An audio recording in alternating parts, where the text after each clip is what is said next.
빌 게이츠의 지금 현재 재산, 빌 게이츠가 가지고 있는 지금 현재 재산이 700억 달러랍니다. 700억 달러.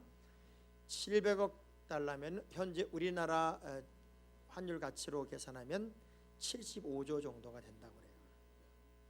자, 놀라운 건 이 빌 게이츠는 지금도 열심히 일을 한다는 겁니다.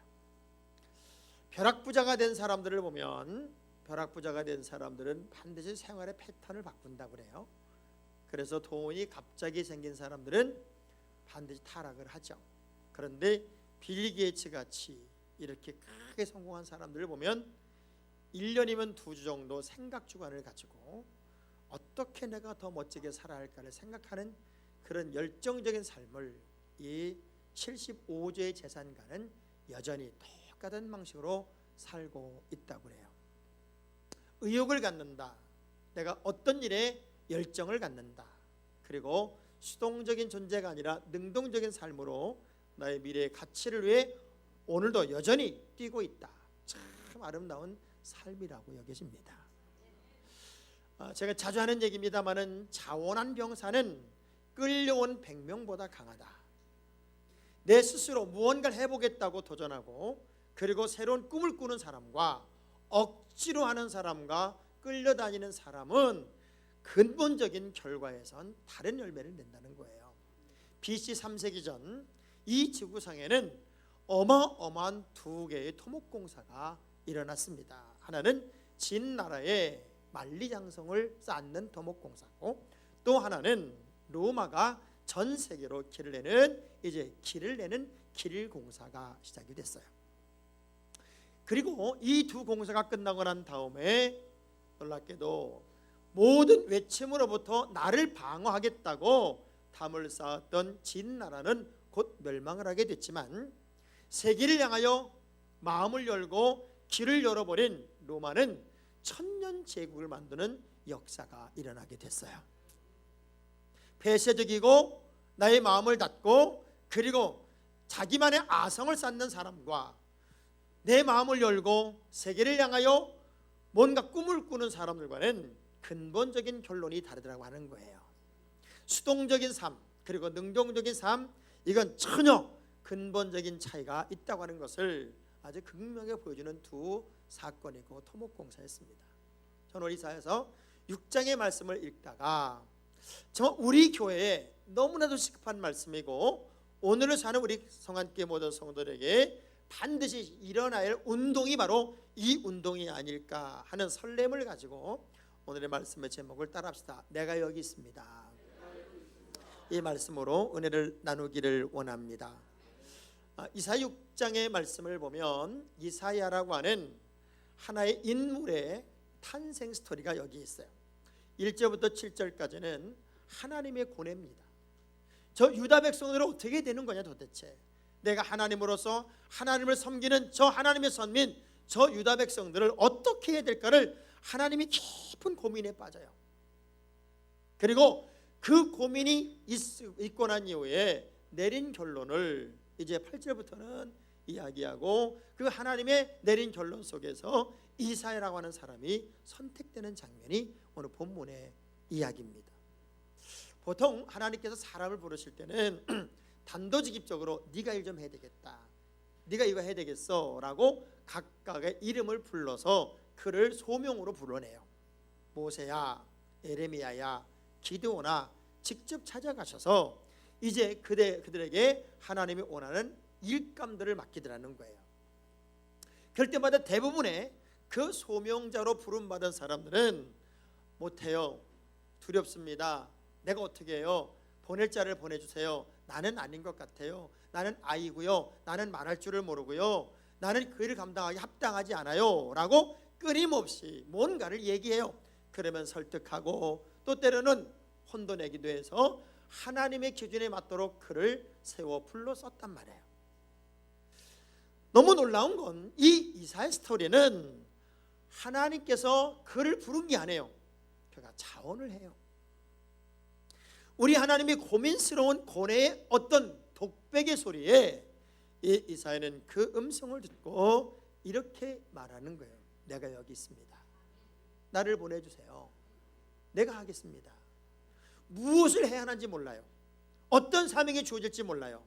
그리고 내가 가야 하는 길이 어딘지도 몰라요. 그런데 주님의 탄식의 소리에 그냥 내 마음속에서 불처럼 일어나는 자기만의 고백, 자원하는 고백이 이 이사야의 고백이었더라고 하는 거죠. 대부분의 사람들은 편하게 예수 믿으려고 합니다. 신경 쓰기도 싫고 또 신경 써주는 것도 싫고 그저 나 혼자 내버려두면 나 혼자 조용히 예수 믿고 듣기 싫은 소리 듣지 않고 눈치 보지 않고 그냥 조용히 크리스찬의 이름만 가지고 살아보겠습니다. 이런 유혹들 미혹들이 아마 요즘에 여러분들을 가장 강하게 유혹하는 소리일 거예요. 그런데 정말 하나님의 사람은 그렇게 수동적인 크리스찬이 아니라 무언가를 도전하고 무언가를 시도하고 무언가 하기 위해 설렘이 있는 믿음의 길을 사실 우리는 가야 되는 사람들이란 말이에요. 그런데 이 이사야가 하는 사역은 정말 인기 없는 사역이었고 사람들에게 지탄받는 사역이었고 욕을 먹는 사역이었어요. 왜냐하면 회개를 촉구하고 그들을 변화시켜서 구원해내고 하나님의 약속을 이루어준다고 하는 희망적인 이야기가 하나도 없어요. 처음부터 끝까지가 심판의 이야기고 희망이 없으며 끝장난 얘기만을 계속하고 있단 말이에요. 너무나 듣기 싫은 소리. 그래서 사람들로부터 어마어마한 저항을 받아야 하는 그 이야기를 끝까지 해야 돼요. 그래서 고뇌에 찬 이사야가 언제까지 해야 돼야 할 만큼 힘든 사역을 이 삭개오는 사실 후에 알게 돼요. 어떤 것이 있으면 하나님께서 하시는 그 소리를 들을 수 있을까? 그리고 내가 감당하기 어려운 거지만 주님이 원하는 것이기에 감당할 수 있고 감당해야 할까? 이 이사야 이야기 속에는 아주 중요한 몇 가지 포인트가 있어요. 첫째, 이 이사야는 그의 입술이 확 붙어버린 숯불로 태워지는 지져지는 환상을 경험하게 돼요. 여러분 인생에서 가장 중요한 게 뭐냐면 특별히 믿음의 사람들에게 가장 중요한 게 뭐냐면 뜨거움을 경험해 봐야 돼요. 뜨거움, 영적인 뜨거움, 성령의 불을 한번 경험해 봐야 돼요. 팔레스틴 지역의 가장 중요한 숯의 의미는 그 숯을 머리에 올렸습니다. 머리에 올렸습니다. 이런 얘기는 숯불은 번제물을 태우는 아주 중요한 불을 상징해요. 그래서 이 숯에 불이 확 붙었다는 얘기는 모든 번제물을 태우는 것이고 그리고 하나님 받을 만한 희생제물을 없애는 거기 때문에 회개를 상징하고 그리고 새로운 변화를 상징하는 게 숯을 머리에 얹는다는 거였어요. 근데 그 숯이 입을 지졌다는 얘기는 나의 모든 언어가 지져지고 지금까지 삶의 방식이 지져지고 나의 새로운 길이 열리는 것이 이제 확실한 회개의 삶을 나는 시작했다, 그 얘기예요. 참 놀라운 건요 5절의 말씀을 보니까 그 숯불을 6절 말씀치네. 그때 세랍 중에 하나가 부젓가락으로 제단에서 집은 핀 숯을 손에 가지고 내게로 날아와서 그것을 내 입술에 댔다는 거예요. 근데 그 전에 이사야가 무슨 고백을 하냐면 5절의 말씀 읽어보세요. 5절 크게 시작. 나는 입술이 부정한 사람이요 나는 입술이 부정한 백성 중에서 만군의 여호와이신 왕을.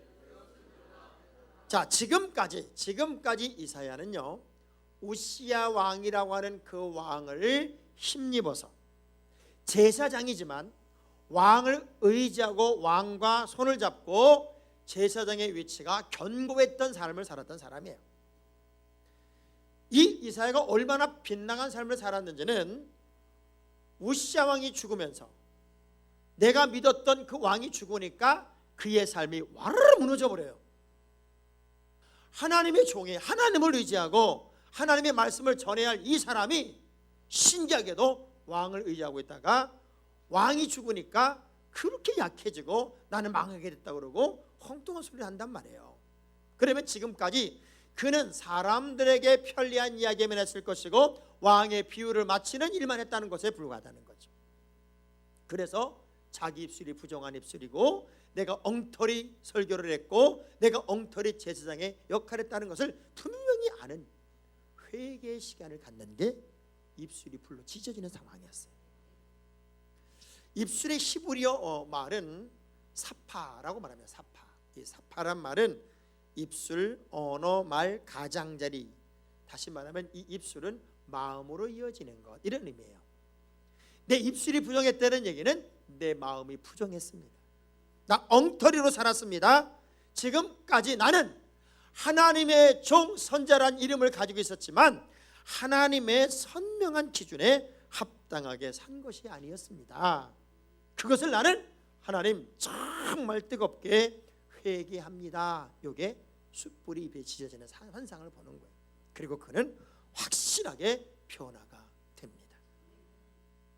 하나님의 거룩한 일꾼이 됐다는 것은 결국 지금까지의 삶이 아닌 새로운 변화를 영적으로 깊이 뜨겁게 경험한 사람들에게 주어지는 자발적인 변화입니다.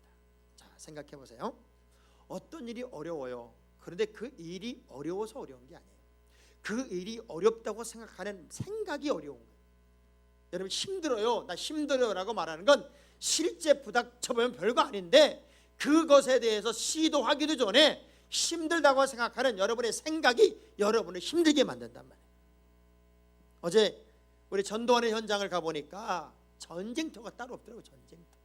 이야, 5단 집주 설명회를 하는데 뭐 사람들이 막 차를 타고 들어오고 나가면 뭐 교회, 뭐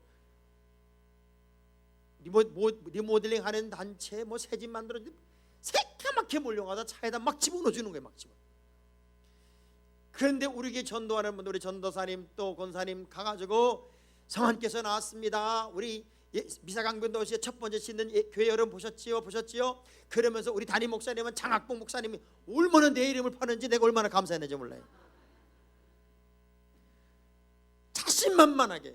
뭐 세상 사람들은 우리보다 더 자신만만하지요. 그런데 우리 전도전사님하고 또 우리 권사님들 몇 사람이 가가지고 그렇게 집사님들하고 그렇게 교회 자랑을 하고 전달해주면서 성안교회로 오세요. 성안교회 담임 목사님은 장학봉 목사입니다. 그럴 때 또 어떤 분이 지나가다 장학봉 목사님이냐고 뭐 이렇게 아는 사람도 있고. 그래서 우리 권사님이 그런 얘기를 하더라고요. 장학봉 목사님이 우리 교회 담임 목사님에서 좋다고. 나를 알고 있는 사람들이 많다는 거예요. 자, 전도하러 갑시다 라고 할 때 거기까지 가는 거 마음이 너무 무거운 거예요. 힘든 거예요. 실제 해보면 할 수 있는 건데 생각이 여러분을 힘들게 한단 말이에요. 지금까지 이사의 마음속에 이래서는 안 된다는 거 왜 몰랐겠어요. 그런데 그의 입술이 찢어지는 환상을 보기 전까지 우시아가 무너지고 내가 기댈 사람이 없다는 걸 아는 그 순간 하나님을 향하여 그의 생각이 바뀌게 되고 그는 다시 뜨거운 하나님의 종이 되더라고요. 우리가 뜨거워지면 정말 내 가슴 속에 거룩한 빛으로 뜨거워지고 내 죄가 깨끗이 씻어졌음을 믿게 되면 여러분은 불붙은 인생이 될 거예요. 불붙은 믿음의 사람에게 자연적으로 나타나는 신앙의 고백은 뭐냐? 주님, 내가 여기 있습니다. 나를 보내주세요. 제가 안도현 시인의 연탄재 함부로 차지 마라 하는 시를 참 좋아합니다. 왜 좋아하냐면 이 시가 어쩌면 복음 같아요. 꼭 복음 같아. 연탄재는 지금 화백이 됐지만 이 연탄재는 뜨거웠던 시절이 있었다. 뜨거웠던 시절. 근데 우리는 평생 예수를 믿으면서 단 한 번도 불 받은 시간이 없고 뜨거운 시간이 없다면 참 무기력한 존재로 평생을 살았다는 거 아닙니까? 제가 이 시를 한번 읽어볼게요. 연탄재 발로 차지 마라. 너는 누구에게 한 번이라도 뜨거운 사람이었느냐? 자신의 몸뚱아리를 다 태우며 뜨끈뜨끈한 아랫목을 만들었던 저 연탄재를 누가 발로 함부로 찰 수 있는가? 자신의 목숨을 다 버리고 이제 하얀 껍데기만 남아있는 저 연탄재를 누가 함부로 발길질할 수 있는가? 여러분, 하얗게 되기 전에 좀 뜨거워지세요. 우리 옆 사람 악수하면서 뜨거웠던 적이 있어 물어보세요.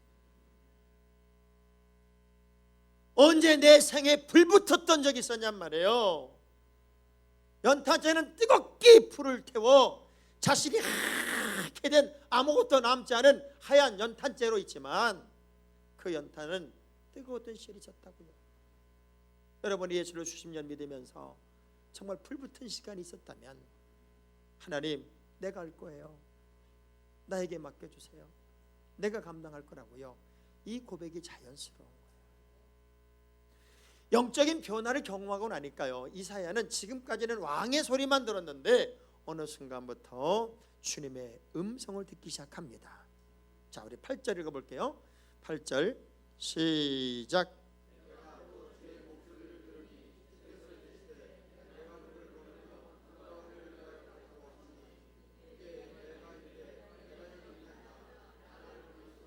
자, 주의 목소리를 들었어요. 내가 주의 목소리를 듣더란 말이에요. 영안이 열리고 영적인 귀가 열린다고 하는 것은 은혜입니다. 주님의 사인을 읽어낼 수 있고 내가 그런 감동을 느낄 수 있고 하나님의 뜻이 무엇인지를 느끼고 산다는 것은 정말 은혜이고 복이에요. 사람은 아무리 여러분과 가까울수록 사람은 결코 믿음의 대상이 될 수 없습니다. 호저 딜레마라는 말이 있어요. 이게 심리학적 용어인데요, 이 호저 딜레마라는 얘기는 어떤 의미냐면, 호저라는 짐승을 아시죠? 고슴도치처럼 이제 가시가 확 돋은 호저가 있어요. 이 호저는 가까워지면 가까워질수록 서로 찔리게 된다 그 얘기예요. 사람들도 가까워지면 단점을 봐요. 가까워지면 그 친밀감이 오히려 문제를 만들기 때문에 여러분, 사람과의 관계성 속에는 일정한 거리가 사실은 필요해요. 그런 예의와 어떤 기본적인 질서를 지키는 게 중요하다는 거죠. 그러나 하나님과의 영적 친밀함을 딱 경험하고 나면 하나님의 음성을 듣게 되고, 주님의 음성을 듣는다는 얘기는 내가 할 일이 무엇이고 내가 갈 길이 어디고 내가 무엇 때문에 존재하는지를 깨닫게 된다고 하는 거죠. 영안이 열리고 영적 귀가 열린 이 이사야는요, 사무엘 선지자 또는 에레미야, 모세, 이런 사람들이 반응하는 것과 전혀 다르게 반응을 합니다. 에레미야는 나는 아이라 말할 줄 몰라서 안 돼요. 또 이사야는 저는 입이 뻣뻣해서요, 안 돼요. 보낼 자를 보내주셔야 돼요. 전혀 신기한 얘기를 하는데 이사야는요, 어디로 가야 할지, 무엇을 해야 할지, 내가 감당할 사명이 뭔지도 모르면서 내가 여기 있습니다, 나를 보내주세요, 이렇게 말하고 있더란 말이에요. 우리 연습이라도 한번 해봐요. 연습이라도. 자, 두 손을 가슴에 대고 주님이라고 말하지도 말고 목사님 해봐요. 목사님 해봐요. 목사님, 제가 여기 있습니다. 부족하지만 제가 감당해 볼게요. 자, 이 고백이 여러분의 고백이 됐다고 하는 얘기는 하나님의 사인을 볼 수 있고 느낄 수 있고 하나님의 사인을 읽어낼 수 있는 지혜가 있기 때문에 가능해요. 지금까지는요, 이사야는 단 한 번도 하나님을 의식해 본 적이 없어요. 우시야 왕만 바라보고 우시야 왕만 의지했던 사람이 이사야였어요. 그런데 그가 죽고 나니까 하나님만 바라보게 되고 하나님만 의지하게 되고 하나님만 생각하게 되고 도대체 저분의 뜻이 무엇인가를 자꾸 알기 시작하는 거예요. 내가 여기 있습니다. 이 고백 속에 우리는 아브라함의 어떤 비전을 보게 돼요. 아브라함을 표현할 때 아브라함은 이것 때문에 훌륭합니다 라고 말한 것이 히브리 11장 8절이에요. 아브라함이 왜 훌륭했느냐, 시작. 믿음으로 아브라함은 부르심을 받았을 때에 순종하여 장래 유업을 받을 땅으로 나갈새 갈 바를 알지 못해서 갈 바. 내가 어디로 가야 하는지도 모르고 하나님이 가라니까 가는 거예요. 이사야도 뭘 해야 되는지도 몰라요. 근데 너무 마음이 뜨거워지니까 주님의 음성을 듣고 나니까 내가 뭔가를 해야 될 것 같아요. 지금 이 시점에서 여러분이 뭔가를 해야 할 것을 느낀다면 정상적인 크리스찬이에요. 아무 생각이 없다? 심각한 거예요. 성전에서 하룻밤을 지새본 사람들은 사무엘의 심정이 이랬겠구나. 그리고 성전지기를 하루라도 해본 사람들의 마음속에는 내가 좀 더 열정과 열심을 가졌으면 좋았을 텐데 라고 하는 깨달음도 자꾸 올 거예요. 하나님의 말씀에 귀를 기울이기 시작하는 그 순간부터 사람의 소리가 사라지기 시작하고 주님이 원하는 것이 무엇인지에 대한 열정과 뜨거움이 불처럼 일어나더란 말이에요. 보세요. 운동선수가 챔피언이 되는 것은 물론 링 위에서요. 링 위에서 챔피언으로 벨트를 갖게 되고 면류관을 쓰게 돼요. 그렇지만 이 링 위에서는 단지 인정받을 뿐이지 실제 챔피언은 연습할 때 이미 되어 있는 거예요. 우리가 연습하지 않으면 챔피언으로 인정받을 수가 없는 거예요. 그만큼 강하게 훈련된 사람만이 최고의 자리에 올라갈 수 있더라고 하는 거죠. 제가 여기 있으니 나를 보내주셔서 이렇게 간청했을 때 이것저것 따지고 계산했다면 이 이사야의 마음속에는 아무것도 할 수 없었어요. 하나님의 음성에 민감하게 반응할 수 있는 사람만이 자원할 수 있는 믿음을 갖게 되고 능동적 크리스천의 삶을 살 수 있는 거죠. 더 놀라운 건 그 이후에요. 8절 이후 이제 이사야의 사명을 그가 깨닫고 난 다음에 이사야는 너무 어렵다는 사실을 알게 돼요. 자, 9절 말씀 보세요. 9절 말씀을 보시면 시작. 여호와께서 이르시되 가서 이 백성이 이르기를 너희가 듣기는 들어도 깨닫지 못할 것이요 보기는 보아도 알지 못하리라며 이 백성의 마음을 둔하게 하며 그들의 귀가 막히고 그들의 눈이 감기게 하라. 염려하건대 그들의 눈으로 보고 귀로 듣고 마음으로 깨닫고 다시 돌아 고침을 받을까 하노라 하시기로. 자, 이 말을 아주 역으로 표현하면 어떤 얘기를 해도 깨닫지 않을 것이고 어떤 얘기를 해도 돌아오지 않을 것이고 어떤 얘기를 해도 제자를 찾지 않을 거다. 지금 네가 무슨 얘기를 선포해도 지금 내가 감당해야 할 저 유다 백성들의 귀는 멀었고 막혔고 눈은 멀었고 감각은 마비되어서 다 죽는다고 해도 다 심판이 있다고 해도 다 끝장났다고 해도 그들은 돌아오지 않을 거야. 절대 돌아오지 않을 거야. 그러니 주저하지 말고 심판을 선포해라. 이게 얼마나 어려운 얘기예요. 그건 11절에 이사야가 고민에 빠지는 거예요. 그러면서 이렇게 질문해 하나님 앞에 시작. 내가 이르되 주여 어느 때까지 하여 주께 대답하시되 성읍들을 황폐하여 주민이 없으며 가옥들에는 사람이 없고 이 토지는 황폐하게 되며 여호와께 사람들을 멀리 옮겨서 이 땅 가운데 황폐한 곳이 많을 때까지니라. 박살날 때까지 해라. 아주 박살 다 끝장날 때까지 해라. 그런 하나님의 본심이 다 무너뜨리고 망가뜨리고 황폐해지고 끝장날 때까지 하는 게 하나님 본심이겠냐고요. 요나 이야기를 통해 니느웨가 회개하니까 하나님이 하나님의 저주를 번복해버려요. 이사야의 이 심판 선포는 저들을 다 강력하게 자극을 주어서 이제 이렇게 가면 다 끝장나고 다 부서지고 희망이 없고 내일이 없으니 돌아와 하나님의 거룩한 선민이 되라고 하는 강력한 메시지였단 말이에요.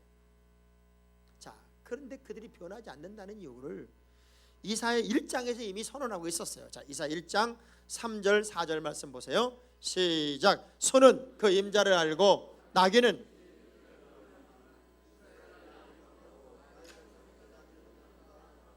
슬프다 범죄한 나라요 허물진 백성이요 행악의 종자요 행위가 부패한 자식이로다.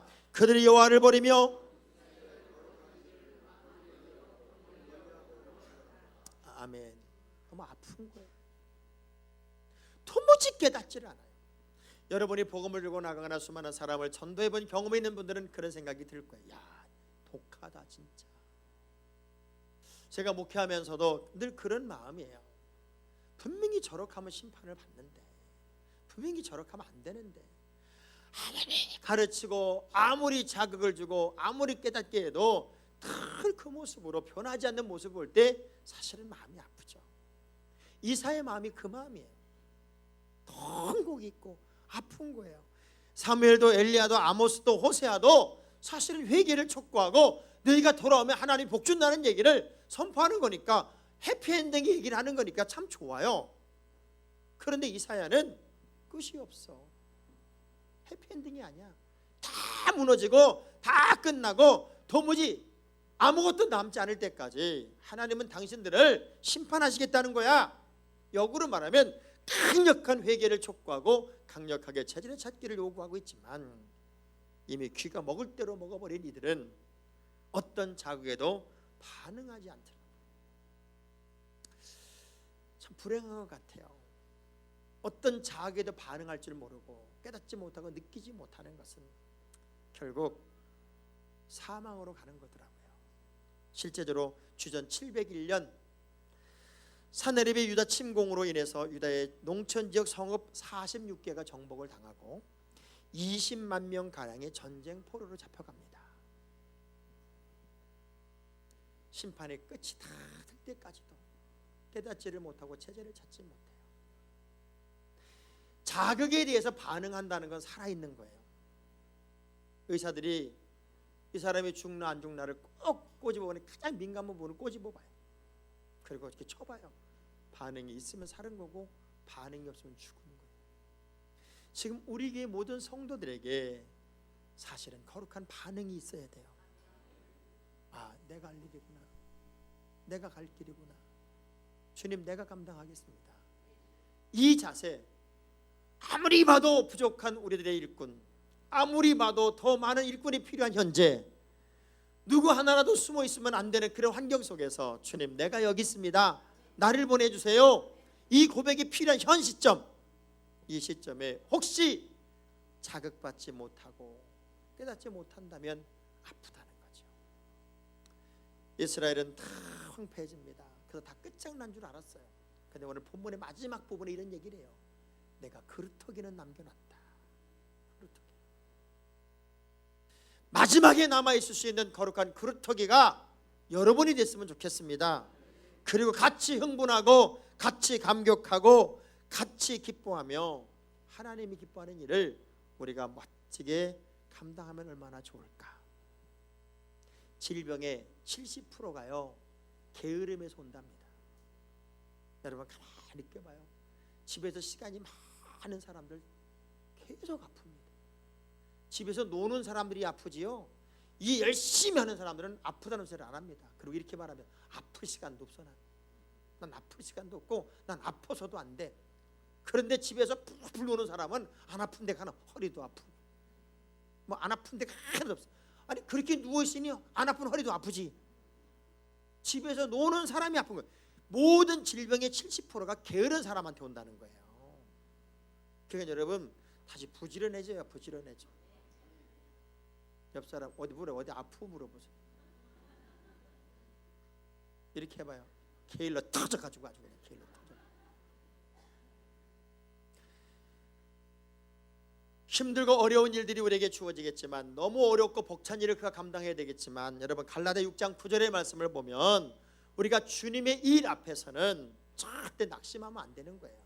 시작. 우리가 선을 행하되 낙심하지 말지니 포기하지 아니하면 때가 이름에 거두리라. 다시 우리 제자리 찾아서 두 손을 가슴에 대고 다시 한번 해봅시다. 주님, 제가 가겠습니다.